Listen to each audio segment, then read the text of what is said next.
భూములతో దొరికారట. అనంతపురం లాంటి చోట్ల ఎదురు తిరుగుతున్నటువంటి పరిస్థితి ఉంది. కాబట్టి ఒక్కొక్కళ్ళది ఒక్కొక్క టెండెన్సీ ఉంటుంది. కార్యకర్తలలో కార్యకర్త ఇంకా తెగించే టైం రాలా. ఇప్పుడే ఏడాదే కదా, పని చేయనియండిలే వాళ్ళని, మనోళ్ళు తప్పులు చేశారుగా, వాళ్ళు తప్పులు చేస్తున్నారుగా, చేయనియండిలే అనుకుంటున్నాడు కార్యకర్త. కొన్ని మనం ఇప్పుడే కనుక యాజిటేషన్ చేస్తే వాళ్ళు అప్రమత్తం అయిపోతారు.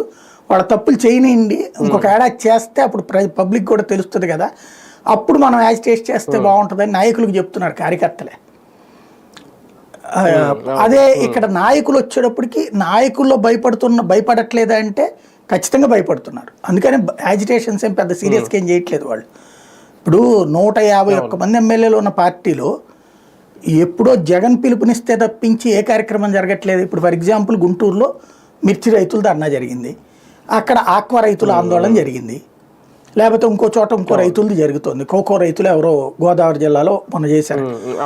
మరి వెళ్ళాలి కదా, వైసీపీ వాళ్ళందరూ రోడ్డు మీద కూర్చోవాలి కదా, వాళ్ళతో నిలబడాలి కదా, ఎందుకు చేయట్లేదు? లేదు ఇప్పుడు రైతులకి గిట్టుబాటు ధర రావట్లేదు, లేకపోతే మద్దతు ధర రావట్లేదు అని ఏదో మాట్లాడుతున్నారు. సరే ప్రతిదానికి జగనే రావాలైంది, వీళ్ళు వెళ్ళాలి కదా, పరామర్శించాలి కదా, మాట్లాడాలి కదా.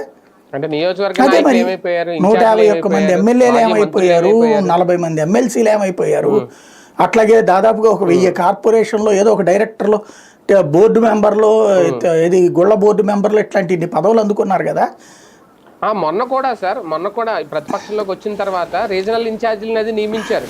ఇప్పుడు ఉత్తరాంధ్రకి కన్నబాబు గారు నియమించారు. ఇలాగే ఎక్కడ పడితే అక్కడ, కానీ కనీసం వాళ్ళు కూడా ఇనిషియేటివ్ తీసుకోవట్లేదు, వాళ్ళు కూడా ముందుండి ఇటువంటి వాటికి సపోర్ట్ చేయట్లేదు.